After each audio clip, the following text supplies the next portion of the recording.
All right, ladies and gentlemen, it is the System Failure Podcast number 62. Hey, everyone. Well, how are we doing, Nate? I'm doing pretty good. It's been a solid week. The election's now a week and a half in the rearview mirror, and so that's good. It's nice to move on and focus on something else besides the endless controversy between the Donald and the Democrats. Not to pretend that we won't mention it at all during this podcast, because you have a recap of Dr. Sam Harris's. How dare I, sell the man short. Dr. Harris's recent reaction to the election, Brian? And I listened to this too, and according to my memory, the first half was fun because he ripped on the Democrats, and then the second half was not so fun because he did the frustrating Sam Harris thing. What do you reckon, Brian? Yeah, well, I feel like it would be remiss if we did not hear or talk about Sam Harris's postmortem of Donald Trump getting reelected here. So in the first half, it is good because he rips on the Democratic Party. He talks about how the identity politics, the activism on transgenderism, like Latinx, saying unhoused instead of homeless, instead of actually addressing the homeless situation.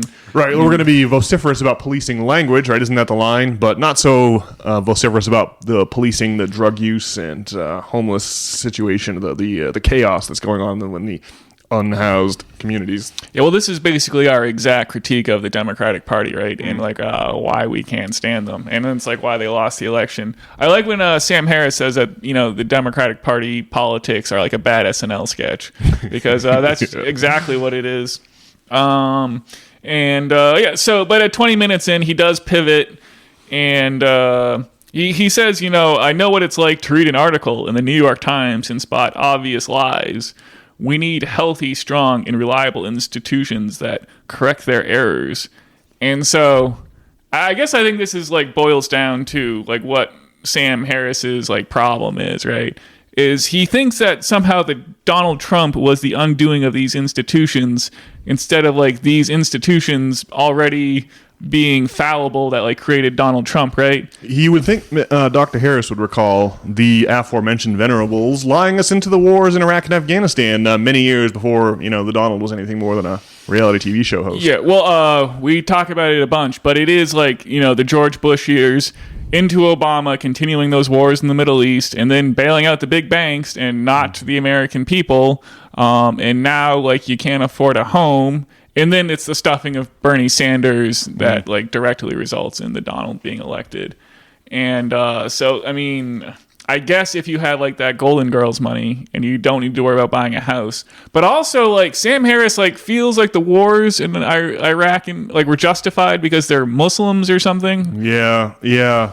He thinks that Well, first of all, Dr. Harris, as the venerable listeners out there may or may not be aware, is the daughter of one of the writers, the head writer on Golden Girls. And so he's just grown up with that Golden Girls money, as you mentioned, Brian. And he went to Stanford, dropped out, took a little sabbatical for himself, and traveled to Nepal and Bangladesh, and and took a bunch of LSD. One of his famous stories is in a rowboat, out there in Nepal, taking a bunch of LSD and studying, Mahayana yoga. And then eventually he became a prominent voice for atheism in the post 9/11 era. But then, like you're saying, his analysis of what's wrong in the Middle East is limited to the worst excesses of the Bronze Age religion of Islam, and not at all on American foreign policy in the Middle East. And so that's been a constant complaint of ours about Dr. Harris over these many years, Brian? Yeah, and I guess my feeling is that there's no huge difference between Islam and Christianity. I mean, they're just both crazy religious texts. I mean, there's some wild parts about Islam, but if you go back and read the Old Testament, there's a bunch of crazy stuff in there too. And it just seems the Middle East are it used to be a bastion of enlightenment, right? And and Iran was a cool place until we overthrew the person in charge and installed the Shah. Baghdad was a great center of learning up until the 13th century, when it was unfortunately horribly sacked by the Mongol Khans. Yeah, but you're right, it was And so the evils of Islam, knocked down the two towers, and then we went over there and killed millions of people. Well, so if you About a year ago or so ago, Bin Laden's letter regarding 9/11 went viral because a bunch of younger people found it on the internet, right? You may recall, and his explanation for why his organization is bringing down the Twin Towers is not because the Quran commands us to do so. It's because, we're not pleased about the duplicity of American foreign policy. Now, we obviously were big sponsors of Bin Laden and Al Qaeda in Afghanistan when the Soviets were trying to invade Afghanistan in the 1980s. But then Bin Laden realized that really American foreign policy is all about using Middle Eastern powers so that we can extract their oil, and so that's why he wanted to strike at the great financial centers of the American empire, the Twin Towers being a symbol of the might of Wall Street. And his idea was to get us to kill ourselves, right? It would be a knife wound, but that was the simile he used, like a knife wound that doesn't kill someone instantly, but they bleed out over time. And boy, does that not seem like exactly what we're doing. So this is Sam Harris's view of the world. Right? He doesn't take the foreign policy or economics into account. It's just about religious ideology and everything. And he said it in his podcast that in the postmortem of the 24 election, everyone can see in those tea leaves what their sort of pet issue is. And it would seem that Dr. Harris has inserted his long-held pet issue of Islam into this conversation, and to the exclusion of economics in foreign policy.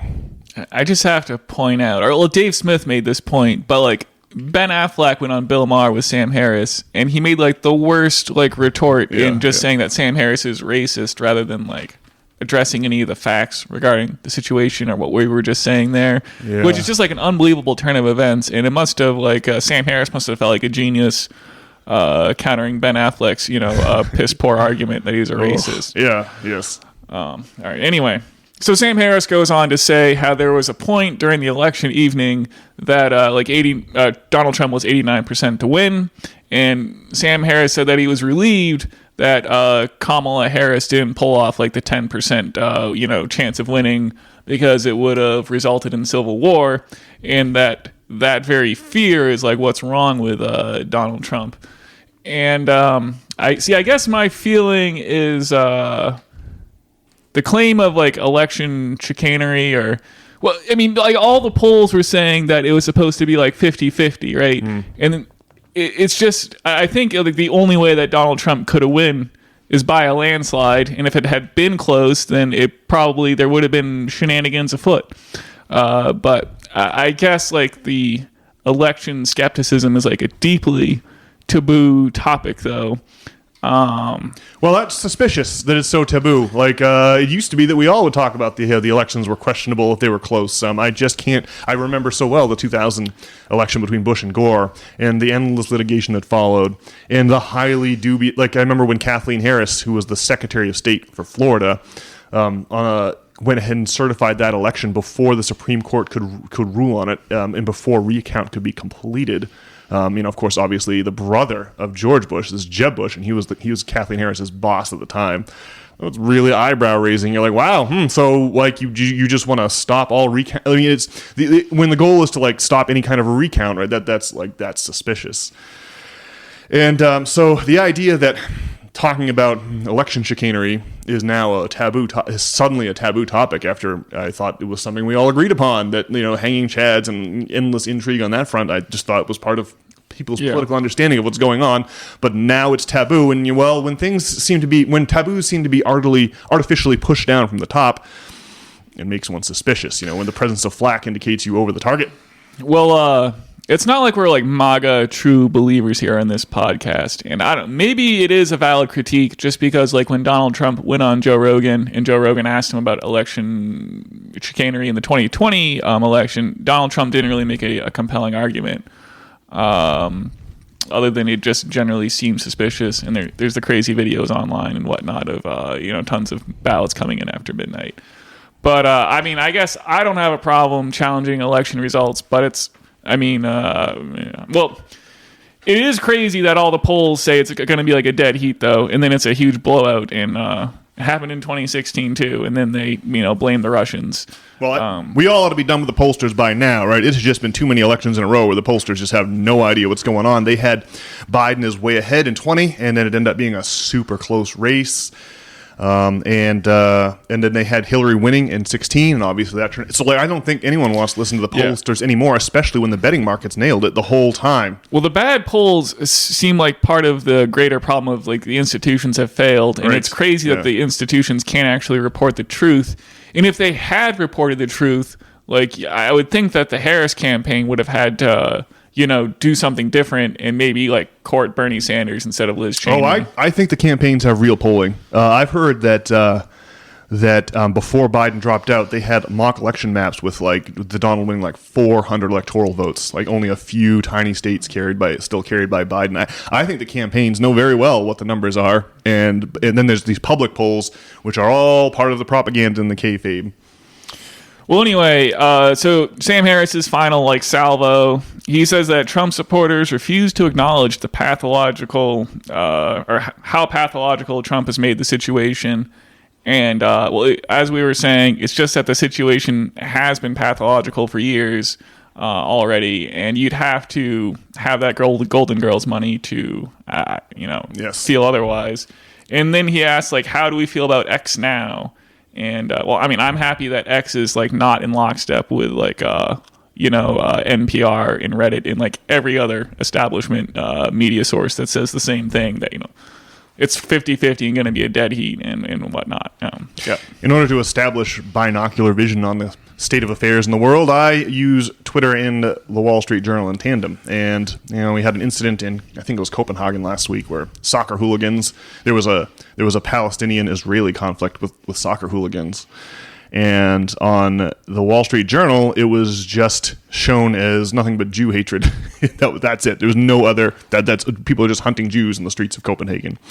But if you go on Twitter, you can see the I forgot the name of the Israeli football team. It's something Maccabee. I just remember that Maccabee's name was on there. The guy that led the revolt against Antiochus, the Greek rulers of Jerusalem. Right, this is what Hanukkah celebrates. Anyway, the point is that this football team was was chanting just horrible things about dead kids in Gaza, and that they had really there was some element of them bringing it on themselves that was emphatically not covered by the Wall Street Journal. My point. Twitter is just doing a better job of reporting things than the Wall Street Journal. I don't know what to tell Dr. Harris. If you want to know the truth about things, you cannot. You've got to have your guard fully up if you go to the New York Times website. You just cannot have that be your primary source of information. It's hideously biased. And it's hideously biased from a corporatist perspective, right? And that's what's invisible to Sam. There is the centrist wing of the Democratic Party, and then there's the leftist wing of the Democratic Party. And the great soul-searching conundrum in the aftermath of the 24 election is, well, should the Dems slide more to the center or more to the left? But according to Dr. Harris and the mainstream media, the left, or the corporate media, I should say, no longer the mainstream, now the niche corporate media, to them, the left is the woke identity politics and not Bernie Sanders tax the hell out of the corporations and provide health care and housing and everything and all the other needs of the working class to them, right? They don't want the Bernie Sanders-esque populist message. They want people to perceive this Trojan horse, this false left of identity politics instead. And so the obvious winner for the Dems is not swinging towards the middle, which they tried this election, and it's certainly not swinging towards the identity politics, which everyone hates now. It is appealing to economic populism, right? They did everything they could, the Dems in 16 and 20, to drain all of the steam and momentum from Bernie Sanders' massive populist uprising. And because they suppressed it, the Dems are now unelectable, with the regrettable exception of 20.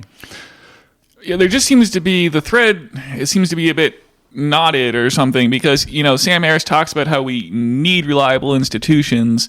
And he seems to understand that the failure of our institutions is why the Donald is succeeding. But if Kamala had won, we would be the institutions would continue to be poor, and the status quo would continue. But he doesn't really seem to have a problem with that. I don't quite understand what's going on there. But I mean, we are simpatico in that we want reliable institutions too. And but for the institutions to be reliable, they can't just be corporatist shills. They gotta reflect reality somehow, right? Yeah. Yes. And that reality is a vanishing working class, right? The vanishing middle class. It used to be that there was only, like in the Gilded Age, like the Titanic era, there was just, Carnegie and Standard Oil and Henry Ford, and then crazy amounts of poor people. And but since the Great Depression, we've had this huge middle class, right? That's the thing that makes America so appealing to other countries. It's our calling card, this vast middle class. But now we created the middle class by taking a huge hunk out of the fortunes of the wealthy and during the Great Depression, right? That's why they called the bill that paid for the New Deal the Soak the Rich Act, because it soaked the rich to pay for the New Deal. Like the Golden Gate Bridge, the Hoover Dam. These are crazy expensive projects, and with with economic activity in a state of collapse, there's not a lot of tax receipts from business. So there's only one place where money exists in the Great Depression, and that's in the pockets of the rich, and that's where FDR went to get it. But in the post-World War II era, the rich have slowly been able to roll the New Deal back. Bit by bit by bit, by shipping factories overseas, by dispatching women to work without but by doubling the number of workers per household from 1 to 2. Gender doesn't really matter. It's like, well, we're going to take 2 people from each household instead of 1. Well, that's going to be hugely profitable for businesses and catastrophic for bargaining for higher wages. And so now we're in a state where the middle class is slowly being rolled back, and more and more and more wealth is accruing to the upper classes, and people don't really, because our media is so feckless and doesn't have that class analysis, they ignore it or pretend it's not going on because they're all owned by the same people that are actively rolling back the middle class. That's why Bezos buys the Washington Post, right? Because he wants to control the discourse, not because he thinks it's going to be a profitable business venture. And so you can just see that Sam Harris is someone he's just a trust fund kid who just never had to try to, knock out a rent payment or make a monthly budget by selling his labor for 40 hours a week. And if he had, he wouldn't feel so great about Democratic politics that have just been failing the working and middle classes since the Clinton administration. And so that's where we are. And it's really interesting to hear someone that has no intuition about the underlying economics try to make sense of the ongoing and deteriorating situation. Indeed. Well, I guess that does it for Sam Harris. But I guess we have some exciting developments on the UFO front this week. Well, before we get to the UFOs, let me instead go with this Wall Street Journal article about class and class politics versus race politics. It was very interesting, on this note of the media never wanting to touch. I just announced that the media never does a treatment of. They want to minimize class awareness so that people can't understand what's happening to them. But there was this Wall Street Journal article on that came out on Friday the 15th. And it basically has a whole bunch of people. They interviewed a couple different minorities to summarize the piece, and the minorities were talking about how they didn't care about voting for someone that looked like them. They cared only about voting for someone that would alleviate their ongoing economic problems. And the headline is, "The new driving force of identity politics is class, not race." So yeah, it's really interesting to see how the offer of wokeism instead of real economic reform has, according to this article makes it seem like it might be failing. Like people aren't going to accept identity politics in lieu of actual economic reform anymore. I think we're in a fight here for the next 4 years, and hopefully system failure we can play a small part in this, Brian. We've got to make sure that Democratic voters will not accept any more identity politics in place of actual economic reform. Like we can't go down this road. It only makes things more and more and more divisive. It's driving everyone nuts. I think Sam Harris said it's the most annoying thing in the galaxy. Yeah, well, that was the Wall Street Journal, you said? Yes, Wall Street Journal of all places, the most hyper-capitalist rag of them all.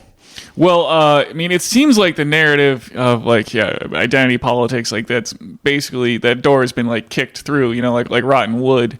And it's very good that class consciousness has taken over in spite of everything here. I mean, the Donald wasn't even really like running on class, and I think his supporters think that Marx is the devil. But nonetheless, people just have the class awareness anyway. So the Dems aren't cutting it in terms of economics. Everyone can see that, and everyone hates the identity politics. So yeah, it's very interesting to see the situation develop as it has. I do think that the whole the Donald is Hitler thing, or the Donald is the worst thing ever, the end of democracy. You can just see where the genesis of this whole idea came from, right? The Democrats are they're like, well, we've got these corporate donors who won't let us actually raise their taxes or provide any relief whatsoever for the working class, right? I mean, where the Democrats used to be funded by labor unions, all of our manufacturing base moved overseas. The labor unions collapsed as a political power, and the Clintons pioneered using the same corporate donors that the Republicans have. This was their Democratic Leadership Council. It was all corporate donors, getting together to donate a bunch of money to groom these new Democratic candidates who wouldn't be from the labor unions. They would be funded by corporations. But now I forget what I was talking about. Hang on. Oh yeah. So this whole Donald is Hitler thing, you can just see where in 2008 or 2012 Obama got reelected. People, the Democratic insiders must have been like, people love the gay marriage thing. They love the black president thing. Maybe we can just keep going for that. We can't really offer the working class and the middle class any economic relief because of who our masters are specifically paying us to not provide that. So we can double down identity politics.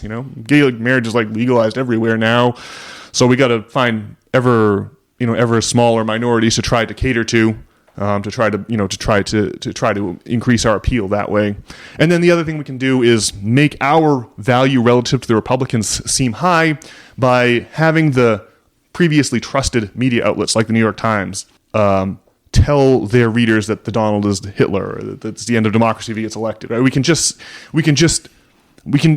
rather than improve our performance, we can make people perceive the Republicans as a threat, and then the Donald is just, Hitler is it's just too on the nose, like in Looney Tunes when they show Satan in hell. Who was with Satan in hell? It's Hitler every time, Saddam Hussein was Hitler. Everybody's Hitler. It's just too, they shouldn't have just gone right to the classic trope, it's almost too tired.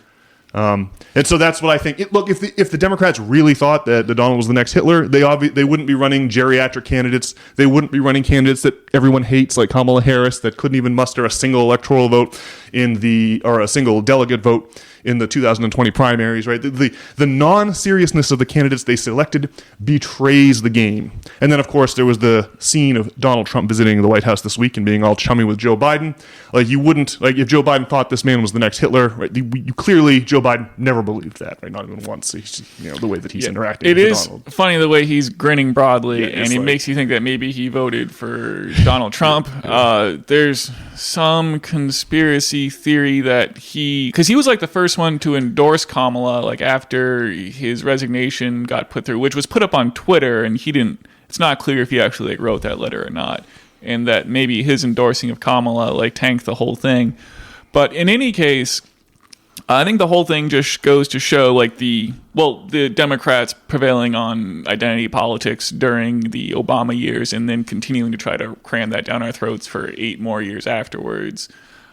It just shows how obstacles or adversity do create opportunity, because the establishment maybe could have held on to power if they had just thrown us a bone, right? Yeah. But now I mean what they need to do to get us back into identity politics land is instigate crazy race riots or somehow. But I just think I'm pretty sure this election just trampled on that narrative. Just the Donald support the Puerto Ricans were completely they voted in spades for the Donald. Everyone, all the minority votes went up except for white people, which went down slightly. Yeah. And it seems like it's completely over. I don't know what they could do to change the status quo to reintroduce identity politics as some kind of viable solution, but it just seems like that time is dead.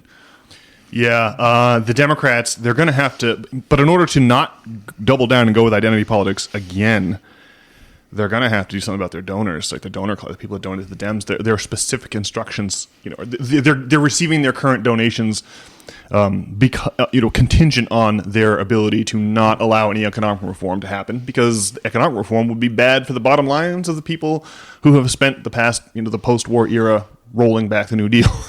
Well, they took it on the chin with the New Deal, and it seems like it's poised to happen again here. I just don't know how they're going to stave off, the glorious revolution here. Yeah, it certainly seems that way. Well, oftentimes, when we get to the end of, I think our whole system, obviously, the whole premise behind system failure is that we're seeing a failure of our broad system, and so this is just all of this fits into that. And when broad economic systems collapse, Brian, why we know that people's conceptions of reality themselves collapse, because our conception of reality is mostly filled in for us by authority, right? Most things you don't experience directly.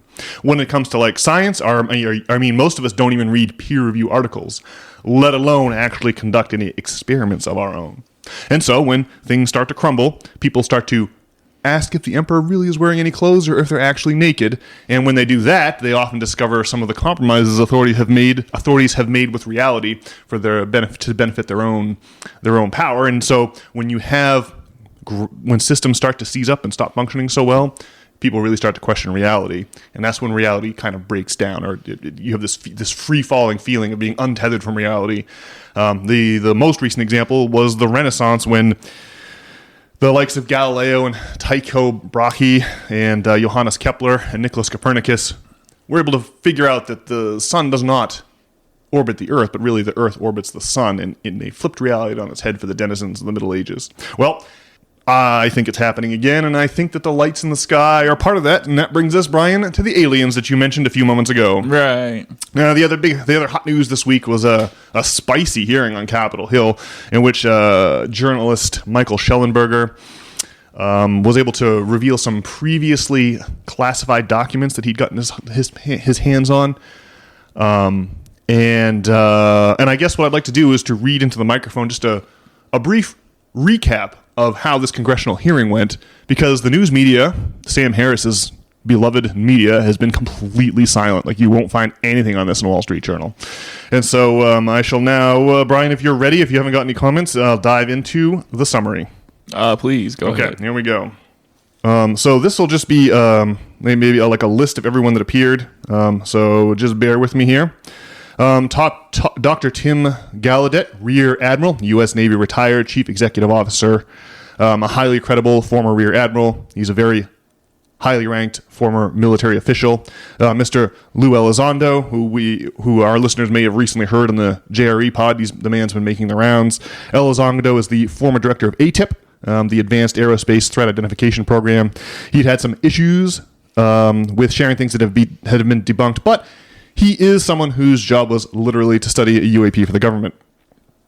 Dr. Michael Gold, a former NASA Associate Administrator of Space Policy and Partnership. He's credible as a former high-ranking NASA official. Mr. Michael Schellenberger, reporter and controversial mostly for his takes on climate science and pro-nuclear stances, but still a credible reporter. He spoke primarily on leaks concerning the Immaculate Constellation classified government program. And so just now for the summary of the goings-on. Tim Gallaudet shared information that had happened to others, such as a story about a submarine under his command off the East Coast being stalked by something tracking a submarine with the speed of a torpedo before slowing, veering off, and leaving. This is something he says is beyond human technological capability. He also shared experiences about a now declassified video, the Go Fast video, being shared with him before being censored and removed in what he states as a standard spillage damage control. This is where someone accidentally shows something at a high classification level at lower classification levels.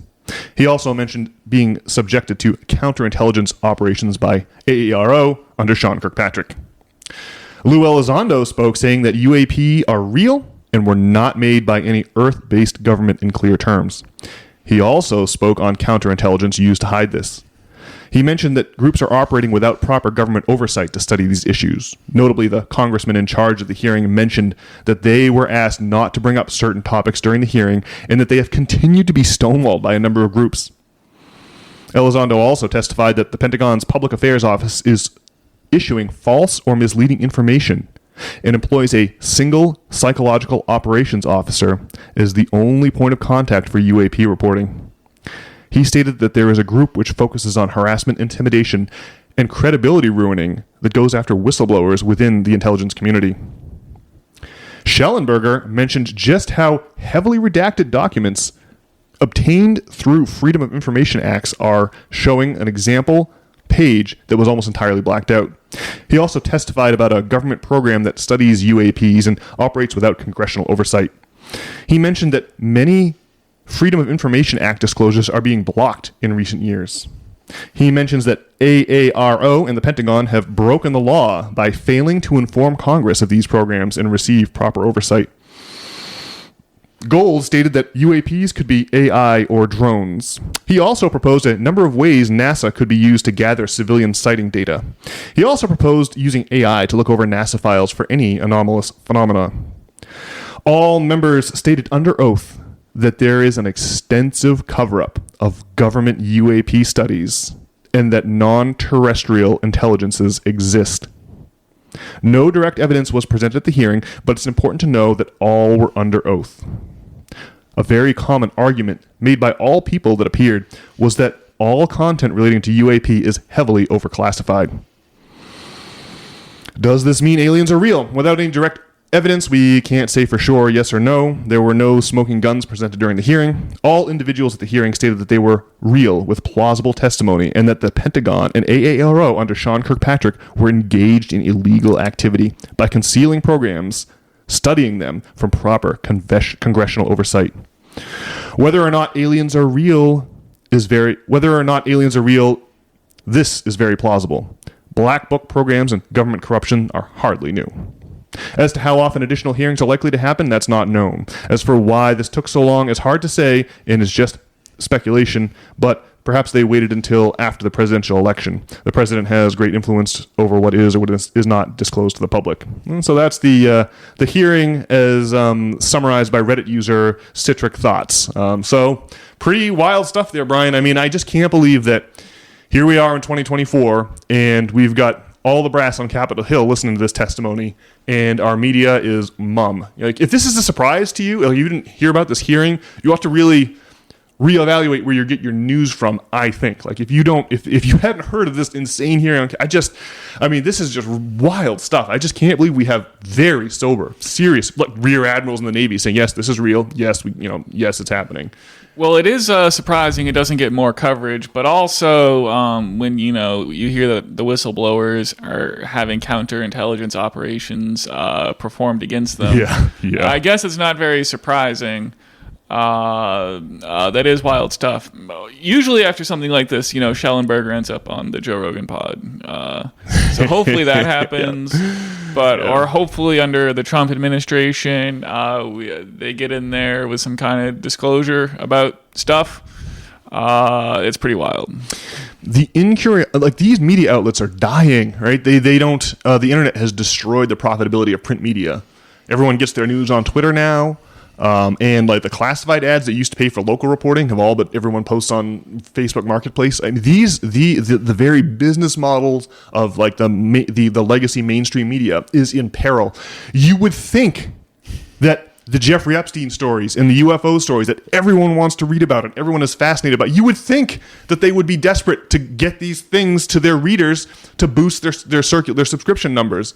But no, I mean, it's just they would rather just continue to wither and die and fade into irrelevance than to report on these insane goings on. Yeah, well, it's like Bezos in the Washington Post. There, he doesn't have that paper to inform the public, right. Or be profitable. It's there to control the narrative. It's a cost center. Yeah. Yes. Well, Brian, I have one last thing for you and our wonderful system failure listeners. I just have this I have this new elevator pitch for system failure, and I want to try it out on you live, and by extension, our whole audience as well. I want you to tell me what you think of this. Okay. And it has to do with money as a time machine, right? And we'll try to relate this to magic in a second, but just appreciate, how money is fungible, right? if I owe you $5 and then you owe a third party $5, that's really the same as me just owing the third party $5, right? Those are all of our wealth levels are going to be the same in scenario A versus scenario B, right? This makes sense, right? Well, the thing to realize during the medieval period, people considered money to be demonic, and they were deeply suspicious of money because it bred and multiplied itself unnaturally. Obviously, money is meant to keep track of things like wealth, like the way that cattle herds reproduce themselves, or the way that grains of sand reproduce themselves is in an exponential function. And so when money reproduces an interest, that's meant to model that natural exponential function. But of course, the money itself doesn't actually reproduce. You have to get that money from, like, if you're going to, like, that money has to be earned by somebody somewhere, it has to be created. And the reason that medieval people thought that money was so demonic was its odd way of multiplying. Like, no matter how limited the money supply was, people are willing to accept money in the future, right? Like, if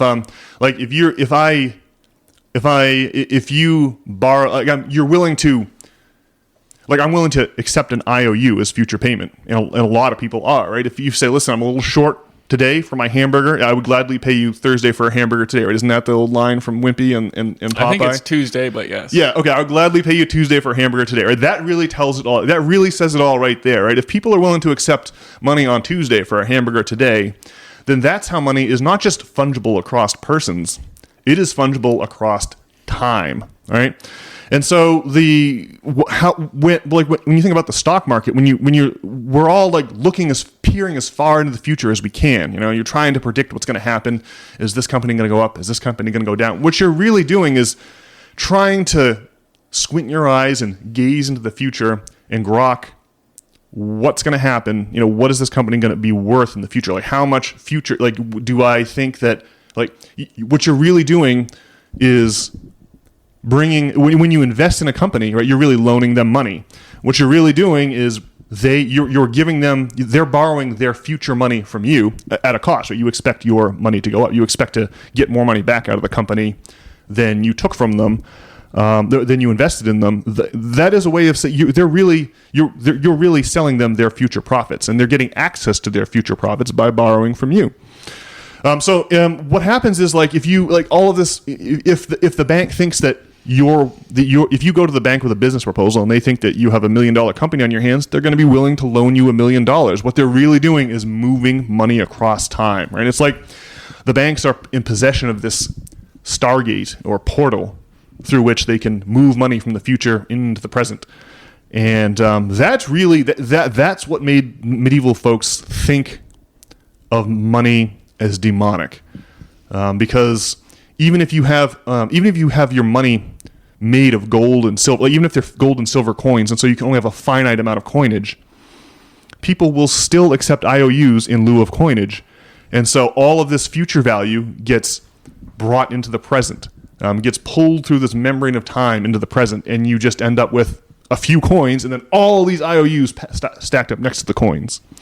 And what is the central bank, right? The central bankers just say, oh, well, let's not use the gold and silver. Right? We'll use the IOUs as the currency instead of the gold and silver. We'll use the IOUs for gold and silver instead of actual gold and silver itself. And in that way, we can fully bring the value of the future, as far as we can perceive it, into the present. And so that's really, when you think of, if you think of your past, like your youth, your childhood, and your old age as still existing, right? If you think of, like, your, like, a lot of people have this way of viewing their life as if they're an old person on their deathbed, and they're wondering, well, is my deathbed self going to think that I used my time well? You must have had thoughts like this, Brian, at some point in your life, eh? And, like, if your past self and your future self, and by extension all of your ancestors are lined up behind you and all of your descendants are fanning out before you, right? That is to say, if the grand trajectory of humankind itself has this shape to it, a shape that's sculpted in time instead of in physical dimensions, well, then you can really start to see why money becomes this way of transcending dimensionality, right? And that's why, and that all this, I think, is why it is that our bankers take magic very seriously. Right? You just look around at the architecture of our country. You know, the way that it's not just classical architecture, but there's like the old symbol of Egyptian magical power, the obelisk, is the Washington Monument. These bankers, I mean, it's starting to come out just how crazy the ultra elite are. You know, the banker with these Epstein parties, you know, these Diddy parties. I mean, these people are. I mean, there's these weird whispers and rumors of these weird eyes wide shut reality that the upper crust live in. This is another way of saying that I think that international bankers, these secretive groups, you know, the old Rothschilds, the Bilderbergs, and I think that they all take magic very seriously, and that we should be taking magic seriously because our rulers take magic seriously, and that for us they consider us to be the profane and unworthy, and that for us they just they fob off this materialist conception of reality. But I think that the reason that they're all meeting at the where is it in California where they sacrifice to Moloch, the owl god there? Why am I forgetting the name? Bohemian Grove. That's why they're all up in the Bohemian Grove reenacting these bizarre pagan ceremonies. It's because the ruling elite really do take magic seriously. And so, and it has everything to do with money, I do believe, right? It was the evils of money were characterized as the dark god Mammon. Like you can see it in the Bible. Let's see, Will Durant put it this way: it wouldn't do for rich people to be caught by Judgment Day in the arms of Mammon. You know, it's a good line. You want to like give away your wealth before Judgment Day comes, and you get judged for hoarding all this wealth. So, in other words, what I'm saying is that there's been a traditional tension between magic and Christianity, and between between Christianity and finance, evidenced by Jesus throwing the money lenders out of the temple in all four Gospels, or the loaning of money interest being a sin for most of Christian history, right up until the days of the Renaissance. So, I don't know. What do you think, Ryan? It's longer than I meant it to be. You're going to need a long elevator. Right. yeah. But does this... this is coming from my head to someone's ears for the first time. So does it make sense, this idea that money is fungible not just among people, but among time, and that makes it this interdimensional time machine, and that who knows what kind of demonic forces you can summon through the Stargate of a money time machine? All right. Well, there's this thing where, like, if you have like an advanced understanding of geometry or maybe like calculus or something. I mean, I'm not like a mathematician. But, you can use advanced theories in the construction of things in this realm that if you did not have, you would not be able to build these things. And so by knowledge of a sort of esoteric, mathematics, you can better realize your vision into this world. For example, there'd be no launching of satellites into space, for instance, if you don't have calculus, the study of integrals and derivatives, which are compound rates of change, like money over time. Yes, that's a great example. So, obviously, if you are a banker and understand about money and like what the impact of compound interest rates are going to be, and your hapless populace, just doesn't really understand what it means to take a loan out at 10% or God forbid 15 or 20%. The famous grains of rice thing. Yes, yeah. Exponential functions are counterintuitive. Yeah. So now to say that that's magic, I don't really know. But now maybe there's something that the elites do understand about what we might call magic, and that's why they're making sacrifices to Moloch at Bohemian Grove. But it's kind of money is something that we can understand, and then there's things going on like whatever happens at Bohemian Grove was like not talked about in our institutions. But anyone who wanted to find out about how banking works, or advanced mathematical functions, that information is not like a secret, but some information is a secret, and whatever the deal is with Moloch there is one of those things, and the UFOs also. So I guess that's my response. I'm sorry. So you're saying that the only thing secretive about international banking societies like the Bilderberg Group is that they sacrifice to Moloch, the owl god, at Bohemian Grove, not their plans for using the IMF and World Bank for an age of neocolonialism and the projection of military power across every continent, and all of the things that are all of the constituencies of the American empire like that. Well, I mean, I guess what I'm saying is that, well, money is perhaps a kind of magic in that it does have this ability to, you can do things based on the future. You can get your hamburger today and then pay someone on Tuesday, which is a remarkable thing. To call that magic, well, you can call it whatever you want magic.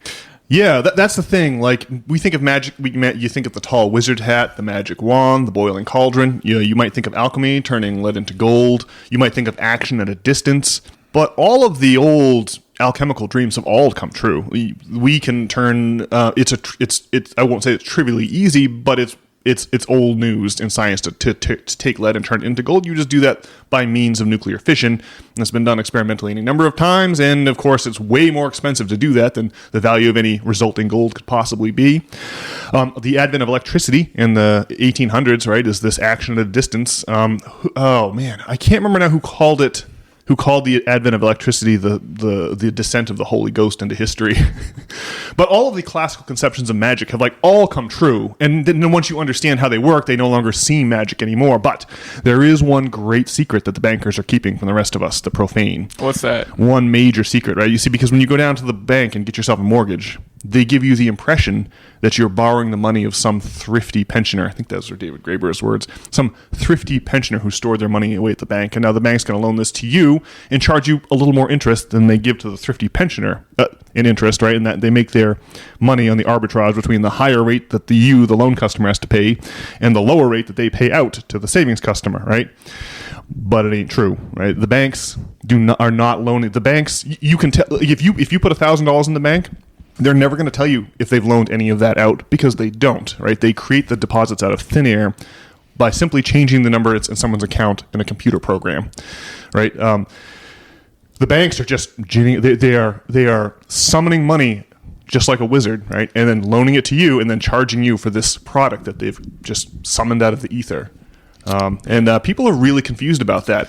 Well, there's this thing where, if you're an elite, you want to be in the banking industry because you just have power by virtue of having money, but really you kind of have that power, though, by virtue of being like an elite, like whatever that means, those intangible assets. I would say that the bankers have power by dint of people's belief that the bankers are not just creating this money. They think that the bankers got it through fair game, but literally, I mean, it's... You can tell that the bank, if you have $1,000 in the bank, they're not going to draw that down, right? The bank may have loaned out your $1,000 once you as a savings customer. They're not going. Your debit card's still going to be good for the full $1,000, right?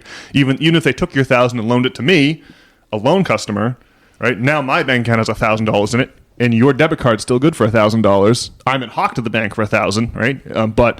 But now that your original $1,000 is now creating $2,000 of spending power in the economy.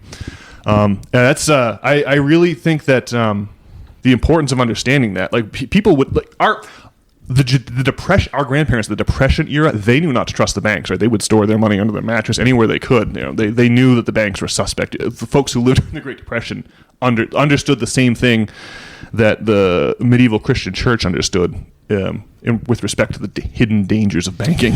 Well, there's like your body, if you eat like an orange, that's like good for your body, right? Yes. And then if you drink some orange juice, your body doesn't handle that as well. And then maybe you could distill that down to sugar, which your body handles even worse. And then maybe you could snort some cocaine, which will really, mess your shit up. And so, money is these other ideas like super distilled into like a nice, snortable white powder, basically. And it has all kinds of crazy effects and creates these power dynamics. And so, I mean, the magic, I think, is just in the way that the elites kind of cast their spell over the rest of us. Well, there's just one more aspect to this. The weird stories about the elites preying on children, or possibly, drinking their blood. Yeah, that's the classic conspiracy theory. The adrenochrome, right, where injecting the blood of young kids into your own veins or drinking their blood gives you you allows them to vampirize their youth and vitality, or makes you younger. Right. Well, that's exactly how money works, how money can be used, right? It's like there's great power and you can use it for evil. That's how I feel about student loans, like siphoning off the youth and vitality of children and turning it over to the already old and decrepit, right? That's a death sentence for society. The way that humankind works is that you're born, you have parents that sacrifice everything they can on your behalf to shot put you as far up the ladder of success or as far forward as they possibly can, and then you do the same thing for the next generation. So each successive generation buttresses the next, right? But with finance, you can enslave young children financially and siphon off their youth and vitality for the benefit of the old, already established, those who already have money, right? Can multiply their money at the expense of the youth. And so there is you can just see how the dark stories of black magic really can just be accomplished with simple finance, right? With debits and credits and, and amortization tables. All right. Well, So, I mean, I definitely, you see tons of homeless people outside and you wonder, is there like some kind of demon that feeds on human misery that like, Hillary Clinton worships? I've definitely, I've definitely spent time thinking about this, especially, as I walk up and down Congress Street, as one does, living here in Portland. But on the other hand, I don't know, man, like, overcoming obstacles is like, what makes you, into like a person, right? Definitely. Who's the self-help guy? Tony Robbins. Oh, yeah.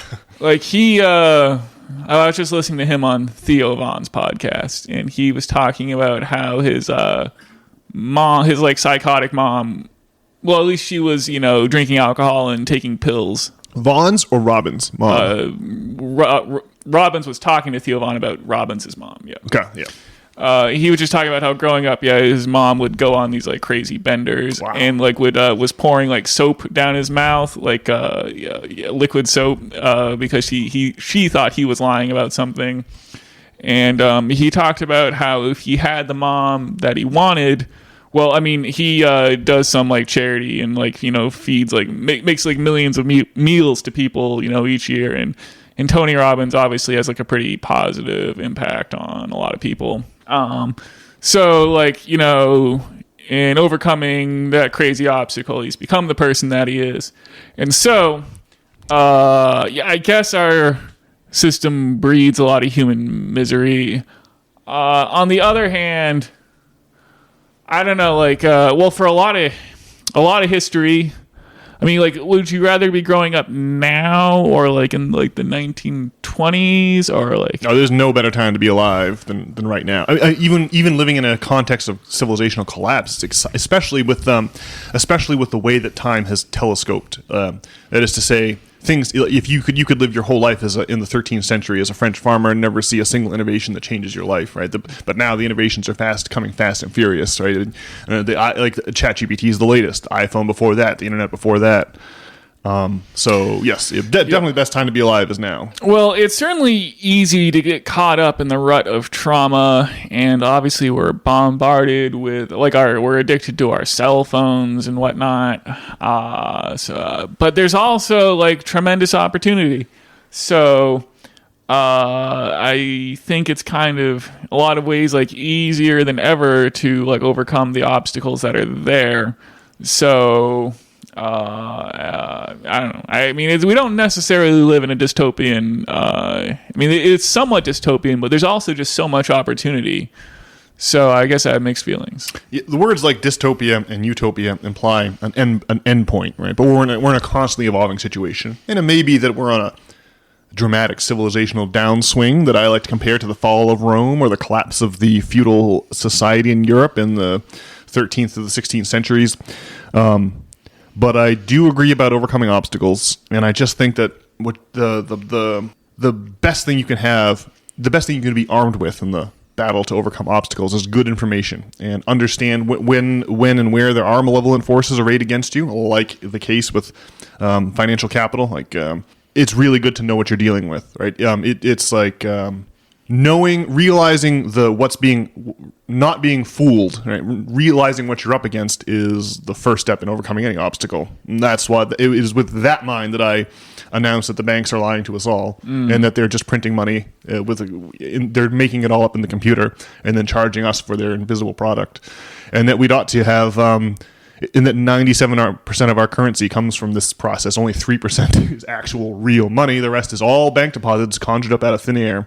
And that we could provide our own currency. We don't need to let the rich provide currency to us, right? We don't need them at all. We don't need the people that already have money to provide us money. We as a society can make it up. The only limitation is inflation. All we should be concerned about. But of course, the banks don't want us cutting them out the loop. That they lose all their magic power. Then, right? It is their monopoly on currency creation that gives the banks all of their supernatural power, and they don't want us finding out about that. So I guess I maybe disagree a bit in that. Well, see, now you're talking about some kind of utopian situation, and just in what sense am I talking about a utopian situation? Well, just with like in a situation with millions and millions of people, like we have now. I mean, you're just gonna have like elites that are. I mean, you're gonna have your silverback gorillas, and so like to like get rid of like the central bank. I just don't know we can have bazillions of people and not have someone seize the central bank and turn into a private institution for profitability. I mean, if everyone was, it would be good if everyone was aware of it, but it's going to be it's easy to like subvert people's opinion. And so I guess, well, I mean, definitely people should be aware of what the situation is. I guess I just feel like we don't need to like dream about getting to some utopia where that doesn't happen. You just need to like be able to make the moves in the current situation to address your own needs.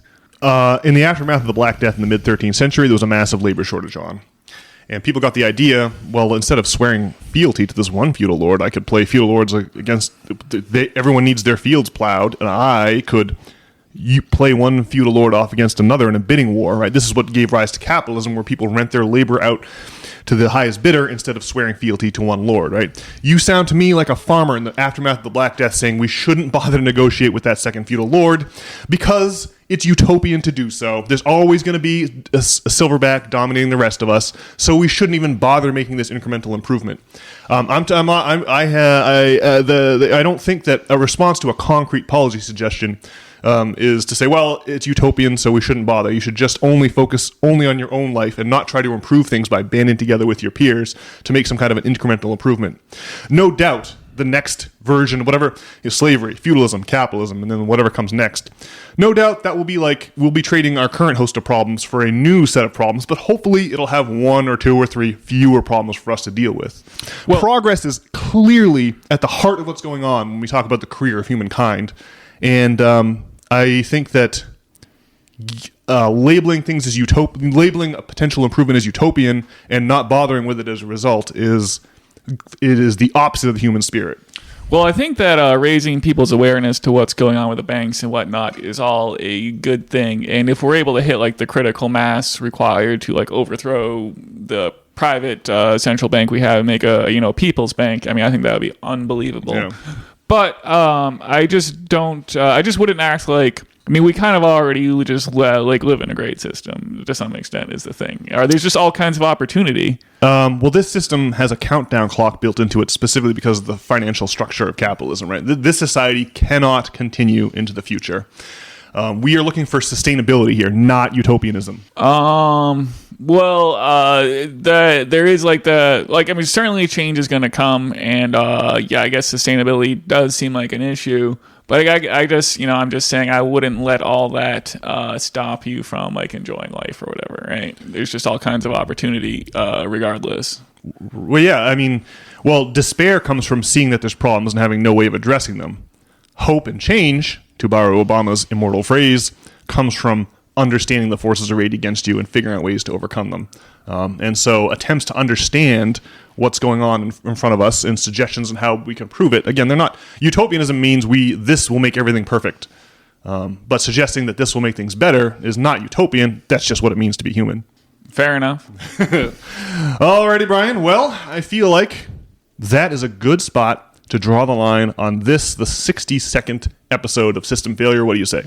Sounds good. Well, then I'll do my customary tradition of exhorting our intrepid System Failure listeners to head on over to nop.substack.com. There you can find weekly essays, which you can sign up to receive in your email inbox, thereby foreclosing on the possibility that you'll miss out on one of these bangers. And then if you have any questions or comments about my mad screaming about magic or Brian's accusations of utopianism or anything else you heard on this podcast, why then you can send us a note at nop@substack.com, and we should be delighted to read it on the air. And with that, well, wish all of you a lovely week. We'll be back next week with more System Failure. Alrighty, folks.